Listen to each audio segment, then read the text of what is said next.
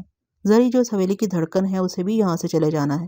یہ حویلی اس کے بغیر کیسی لگے گی؟ میرے لیے اس منظر کا تصور ہی وحشت انگیز ہے کہ زری کسی اجنبی یا شناسا کے ساتھ یہاں سے ودا ہو رہی ہے، گویا زری ہماری ملکیت نہیں ہے اور ہم پر اس کا اختیار عارضی ہے۔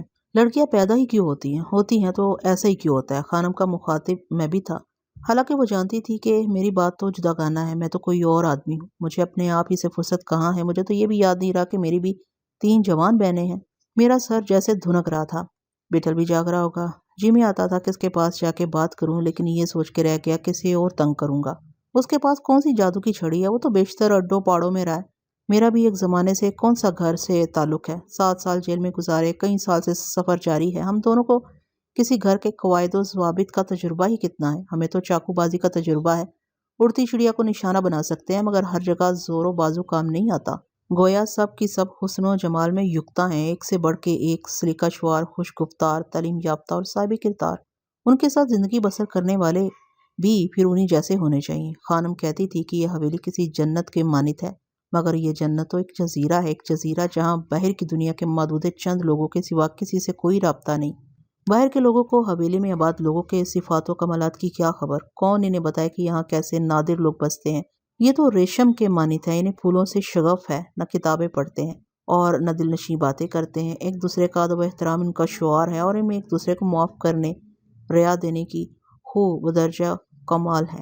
شہر میں سب کو معلوم ہے کہ اڈے کے آدمیوں نے زری کی حویلی اس کے غاصب رشتہ داروں سے واگزار کرائی ہے۔ فہمیدہ کا واقعہ بھی وہ نہیں بھولے ہوں گے۔ فہمیدہ کا تعلق بھی بازار سے تھا۔ بوسوں نے دیکھا تھا کہ بازار سے فہمیدہ کا جنازہ حویلی میں آیا تھا۔ انہیں معلوم ہے کہ کولکاتے میں مقیم فیض آباد کے اڈے کا مشہور استاد جامو فیض آباد کی حویلی میں ٹھہرتا ہے۔ ان کے چھوٹے بھائی جمرو کا قیام بھی یہی رہتا ہے۔ یہ سب ان کا چشم دیدہ ہے۔ حویلی میں ایک بڑا استاد بٹھل کبھی کبھی آ کے ٹھہرتا ہے۔ جب وہ حویلی سے نکلتا ہے اور فیض آباد کی سڑکوں سے گزرتا ہے تو اڈے کے آدمی اسے جلوں میں لیے ہوتے ہیں۔ اڈے پر اس کے زور و اثر کے فسانے بھی انہوں نے سنے ہوں گے۔ ابھی چند دن ہوئے میں نے بھی ہریا اور گورا کے بیچ میں پڑھ کے انہیں کچھ جتایا تھا۔ وہاں بہت سے لوگوں کا اجتماع تھا۔ کتنے لوگوں نے میری شجاعت، چاقو پر میری گرفت کا تماشا دیکھا تھا۔ کون کس کو باور کرائے کہ ایسا کچھ نہیں ہے جیسا وہ سمجھتے ہیں، جیسا انہیں تلقین کیا گیا ہے۔ حویلی سے وابستگی سے یہ مراد کہاں ہے کہ یہ حویلی اڈے کا ایک حصہ ہے؟ اڈے کے ہر آدمی کو یہاں آنے کی اجازت نہیں ہے۔ جو یہاں آتے ہیں وہ یہاں کے مکینوں کے سامنے سر نہیں اٹھاتے، وہ جیسے کسی عبادت گاہ میں آتے ہیں۔ یہاں آ کے وہ اڈے کے آدمی نہیں رہتے، وہ گھر میں آتے ہیں۔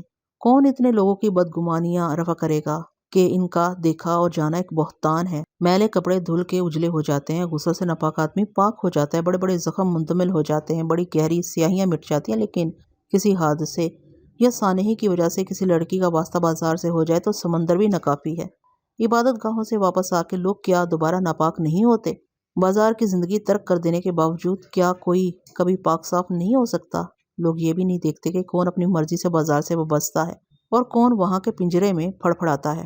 ماتھے پر کالک لگانے والے خطا کار کون تھے؟ سارے بازار والے بازار میں پیدا نہیں ہوتے۔ سنا ہے خدا بڑی بڑی خطائیں معاف کر دیتا ہے، مگر آدمی تو بہت تنگ دل ہوتے ہیں۔ خانم نے اپنا نام نہیں لیا تھا، لیکن خانم کی عمر کون سی تجاوز کر گئی تھی؟ وہ بس زری کی بڑی بہن معلوم ہوتی تھی اور شکوہ و تمکنت میں کسی سے کم نہیں تھی۔ وہ اپنی بے پناہ خوبیوں ہی کی وجہ سے حیدرآباد کے رئیس اعظم مرحوم نواب عالم تاب کو مطلوب ہو گئی تھی۔ اس کا نقش اتنا گہرا تھا کہ نواب سے اس کی جدائی برداشت نہ ہو سکی۔ خانم کے انداز و اطوار میں ایسی دلکشی تھی کہ نواب کے پسماندگان اسے اپنے پاس ہی رکھنا چاہتے تھے۔ حیدرآباد کے بازار محبوب کی مہندی کی بات اور تھی، وہاں کے رسم و رواج الگ ہوتے ہیں۔ یہاں خانم ایک گھر میں رہتی تھی، اس کے آگے بھی بقول شہی سے زندگی پڑی تھی، تاہم وہ اپنی زبان سے کس طرح کہتی کہ اس کا بھی اپنا ایک گھر ہونا چاہیے۔ اس نے مختصر پیرائے میں اپنا مدعا بیان کر دیا تھا۔ حویلی کی چھاؤں، اس کے مکینوں کی سرخوشی، راست بازی اور پاکیزگی کتنا ہی بڑا سچ ہو، باہر کے لوگوں کی توثیق ان کی صنعت کے بغیر ایک وہمہ ہے۔ باہر کے لوگ اسے معتبر قرار دیں گے تبھی یہ معتبر ہوگی۔